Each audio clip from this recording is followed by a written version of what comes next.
காசுகள் எல்லாம் கிடைத்தது. அந்த காசுகளை ஒரு ஒரு பணப்பையில் இட்டு கொண்டு வந்திருந்தார்.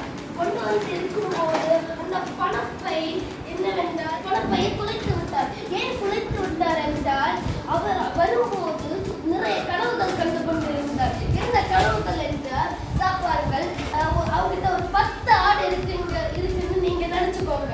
ஆனா அந்த 10 ஆடு இருந்தா அதுல ஒரு 5 ஒரு 4 ஆடாது நல்லா பால் தருவது புசு புசுன்னு குழுகுழு இருந்துச்சுன்னா நமக்கு கொஞ்சம் லாபம் எல்லாம் கிடைக்குமே. அதனால அந்த லாபத்துக்கு ஒரு ஆடுக்கு கொஞ்சம் கொஞ்சமா பைசா கூடுமே. அந்த பைசா கூடும் போது அவனுக்கு கொஞ்சம் பணம் கிடைக்குமே. அந்த பணத்தை வச்சு டபுள் மடங்கா ஆடுங்க வாங்கலான்னு அவன் நினைச்சிட்டு இருந்து நிறைய லாபம் கிடைக்கும். ரொம்ப கடவுளை அப்படியே சொர்க்கத்துல பறக்கிற மாதிரி அப்படியே கடவுள் கண்டுட்டே வந்துட்டு இருந்தான். ஆனா அவனுக்கு தெரியாம அவனோட பணப்பைய பொழைச்சிட்டான். வீட்டுக்கு வந்துட்டு அவங்க எல்லாம் தேடி பார்த்தா ஐயோ பணப்பை காணலையே, நீங்க என்ன பண்ண போறே ஒண்ணுமே தெரியாம அப்படியே வீட்டெல்லாம் இங்க எல்லாம் செக் பண்ணிட்டு இருந்தான். ஒண்ணுமே நடக்கல.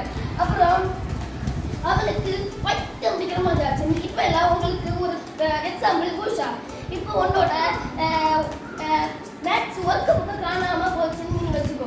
நீங்க கடிச்சு கடையில உனக்கு கொஞ்சம் டென்ஷன் எல்லாம் யாருமே அதே மாதிரி அந்த சிச்சுவேஷன்ல அவன் அப்ப அவனுக்கு ரொம்ப டென்ஷன் எல்லாம் வந்துட்டு. அப்புறம் அவன் என்னன்னா அவன் ஒரு யோசனை தோண்டி சித்தரசரிடம் போய் அவன் முறையிட்டான். ஏன்னா என்னோட பணப்பை தொலைஞ்சிருச்சு, நீங்க அதை கண்டுபிடிச்சு தருவனுக்கு 40 பணம் தருவான்னு சொல்லியிருந்தாங்க.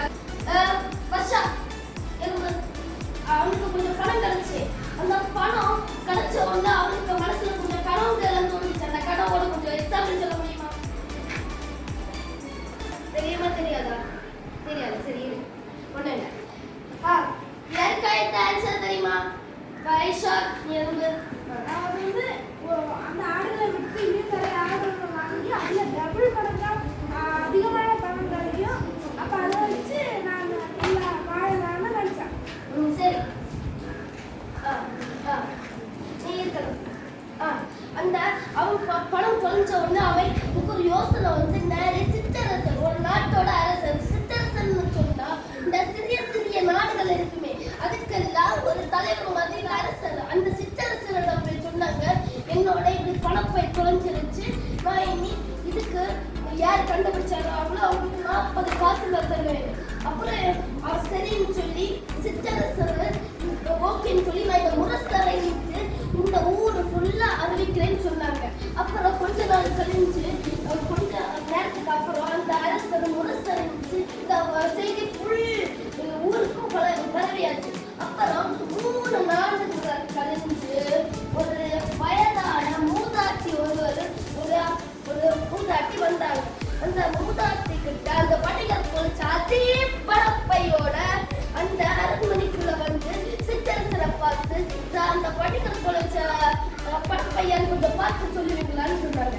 உடனே அந்த சித்தரசரு அப்படியே வணிகரை கூப்பிட்டு வணிகர் வந்தா. உடனே வந்தவொடனே இதுவும் பணப்பையான்னு சொல்லுவாரு. நான் கொஞ்சம் எண்ணி பார்க்கறது ஏன் பணப்பையான்னு அப்படியே அவங்க வேண்டி காசுகளை ஒண்ணுன்னா என்ன தொடங்கிட்டேன். வெட்டியதுக்கு அப்புறம் அவனுக்கு உடனே ஒரு சிந்தனை மனசுல தோணுச்சு. என்ன சிந்தனைனா பாருங்க, அவங்கிட்ட ஒரு 10 ஆடு இருக்கு. அந்த 10 ஆடு இருந்துச்சு. அதுலயே கிடைச்சது ஒரு கொஞ்சம் பணம் தான். அந்த கொஞ்சம் பணம் இருந்துச்சு. இவன் இனி 40 காசு கொடுத்து அவனோட இவ்வளவு பெரிய சாம்ராஜ்யம் மாதிரி கட்டின இந்த சொர்க்க வாசல் இருக்கு அது இப்படி டேமேஜ் ஆகி போயிடும். ரொம்ப கவலைப்பட்டு இதெல்லாம் முடியாது, இனி 40 காசு கொடுத்தா நம்மளோட லாபம் எல்லாம் போயிடும், நஷ்டமா முடிச்சு இன்னும் வேற ஆடுங்க வாங்க ஒருத்தங்க கடை கேட்கணும் அது இதுன்னு தலைக்கு மேல பிரச்சனை வரும்னு சொல்லி அவன் என்னன்னா உடனே சித்தரசரை பார்த்து சொல்லிட்டாங்க, இதுல இருந்து கொஞ்சம் பணம் காணாம போயிடுச்சு, இதுல கொஞ்சம் குறைவு இருக்கு. உடனே அவருக்கு சித்தரசருக்கு என்னடா பார்த்தி இப்படி ஒண்ணு பண்ண மாட்டாங்களேன்னு சொல்லி யோசிச்சாங்க. அவங்க பேசுறத கொஞ்ச நேரமும் இது என்ன இவன் இந்த பாட்டு தான் எடுத்துக்கணும்னு எல்லாம் இவன் முறையிட்டான். உடனே இந்த சித்தரசருக்கு புரிஞ்சிருச்சு, இவன் தான் ஆளு, இவன் தான் இவன் தான் போய் சொல்றான்னு புரிஞ்சிச்சு. பேராசிரியர் மேல தாண்டவாடிக்கு இருக்கான்னு புரிஞ்சிச்சு. உடனே சித்தரசர் அவங்க சொல்லியாச்சு, இது ஓ பணப்பை பையா இருக்க வாய்ப்பு இல்லை. ஏன்னா உன் பணப்பை அப்படியே வந்திருக்காது. அதுல பணம் குறைவா இருந்தா அது வேற ஏதாவது ஆளுங்களை விட்டு போயிருக்கணும். இந்த ஊர்ல மினிமம் பார்த்த ஒரு நாளுக்கு 15 ஆளுங்களை விற்க வேண்டி சந்தையில போறாங்க. அவங்களும் இதே மாதிரி பணப்பைய தொலைச்சிட்டு தான் வராங்க. வேற யாருக்கா எனக்கு நீ போயிடுன்னு சொல்லிட்டாங்க. அவனும் ஐயோ இதாயிடுச்சே, இவ்வளோக்கு நம்ம பேராசப்பட்டு இவ்வளோ இருந்த இந்த படம் எல்லாம் போயிடுச்சு. என்ன இதுல ஒரு நல்ல ஒரு கருத்து சொல்லிட்டான். என்ன என்னவங்க ஒரு இந்த பட்டியும் நாயும் எலும்பும் ஒரு ஸ்டோரி நீங்க காட்டுக்கணும், ஒரு கதை நீங்க இருக்கணும். நீங்க சின்ன வயசுல படிச்சுட்டீங்க, இப்ப நிறைய இருக்கான்னு எனக்கு தெரியாது. நான் சொல்றேன் என்னன்னா ஒரு நாய் இருந்து அந்த நாய் நல்லா பசியில பாடிச்சிருந்துச்சு. ஒரு நாள் அந்த நாய்க்கு அடுத்த நாள் அந்த நாய்க்கு ஒரு எலும்பு கிடைச்சிச்சு. ஆகா எலும்பு மின்னுதேன்னு சொல்லி எலும்பை கடிச்சிச்சு. அப்படியே இந்த ஒரு பிரிட்ஜ் எல்லாம் இருக்குமே, பிரிட்ஜில் பட்டி நடக்கிறத பார்த்துருப்பீங்களே. உடனே அவன் நடந்தான். அந்த நாய் போயிட்டு இருக்கும் போது அந்த நாய் கீழே சும்மா எட்டி பார்த்த உடனே அதோட முகம் அப்படியே பிரகாசமா தண்ணியில அப்படியே பளிச்சுட்டு இருந்துச்சு. அந்த நாயோட வாயில இருக்கிற மாதிரியே ஒரு எலும்பு உள்ள இருந்துச்சு. ஆனா நம்மளை காலம் ஒரு நல்ல பழிக்கிற ஒரு எலும்பு உள்ள இருக்கு. இதே காலம் 2 சேர்த்து நான் நல்லா டேஸ்டா இருக்கும்னு சொல்லி எனக்கு தானே 2 குறை வச்சுட்டு குறைச்ச உடனே வாயில இருந்த எலும்பு அப்படியே உள்ள விழுந்துருச்சு. ஐயோ என் எலும்பு போகுது சொல்லி தண்ணியில சாட பார்த்துக்க முடியாது. தண்ணியில சாடா அதோட உயிர் அன்னைக்கே கோவிந்தா கோவிந்தான்னு ஆயிடும். உடனே அது அப்படியே பாருங்க, ஐயோ என்ன பண்ண போறேன்னு சொல்லிடுச்சு. அது இப்படியே மோத குளிச்சிச்சு, அப்படியே போயிடுச்சு. அதே மாதிரிதான் இந்த வணிகரோட விஷயம் இப்ப நடந்துச்சு. அப்புறம் சித்தரசர் அப்படியே இந்த மூதாட்டிய பார்த்து சொன்னாங்க, அவன் பேராசையோட தலையில தாண்டவ அடிச்சிருக்கான்னு எனக்கு புரிஞ்சிச்சு. அதனாலதான் நான் அவனுக்கு அந்த பணத்தை கொடுக்காம அவனை திருப்பி விட்டுட்டேன். அதான் அவன் இப்படி பார்த்துட்டு போனான்னு சொன்னாங்க. அப்புறம் நீங்க அந்த மூதாட்டியில சொன்னாங்க, உன்னோட நேர்மைக்கு உன்னோட நல்ல குணத்துக்கும் இந்த காசை உனக்கே நான் சமாதானமாயிட்டு தர்றேன்னு சொல்லி இந்த மூதாட்டிய வாழ்த்தி விட்டாங்க. இதோட இந்த கதை முடிக்கிறது. நன்றி, வணக்கம். மிஸ்டர் ஆரியன் சமாதானமாயிட்டு எத்தனை காசு தருவாங்கன்னு இந்த வணிகர் சொன்னாங்க.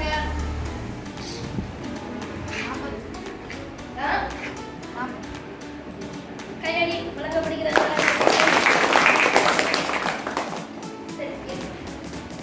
சரி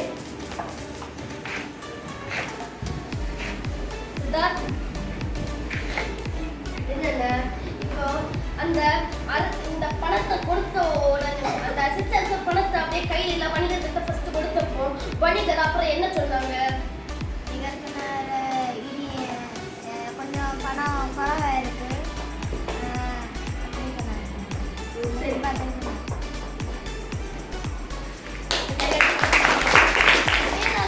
இது ஒரு உன்னோட புத்தியை வச்சு நீ யோசிச்சு சொல்லக்கூடிய ஒரு கொஸ்டின். இந்த பாடத்துல கொஞ்சம் நீ யோசிடி. இந்த பேராசை படக்கூடாதுன்னு ஒரு பழமொழி இருக்கு. அந்த பழமொழி உனக்கு தெரியுமா? பேராசை பெருநஷ்டம். சரி, இந்த சித்தரசருக்கு இந்த வணிகர் இது என்னோட படம் இல்லை, இல்லை கொஞ்சம் குறவெல்லாம் இருக்குன்னு தெரிஞ்ச உடனே சித்தரசருக்கு ஒரு யோசனை தோன்றுச்சு. அந்த யோசனையோட பேர் என்ன? அது பேர் அதை சொல்லணும்.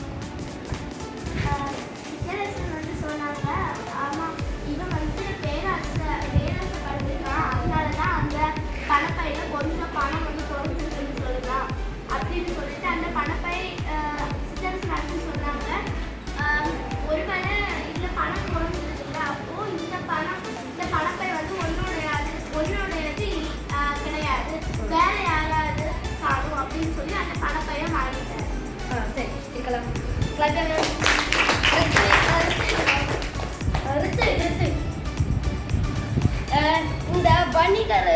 இந்த வணிகருக்கு அந்த பணப்பை கிடைச்ச உடனே ஏன் அதுல பணம் குறைவா இருக்குன்னு சொன்ன காரணம் என்ன? பேராசைப்பட்டான். ஏன் பேராசைப்பட்டான்னு கொஞ்சம் சொல்ல முடியுமா? ஆடுகள் வாங்கணும். ஆடுகள் வாங்கி லாபம் வரணும். சரியா இருக்கலாம். Clap your hands. இதோட நான் இந்த கிளாஸை முடிக்கிறேன்.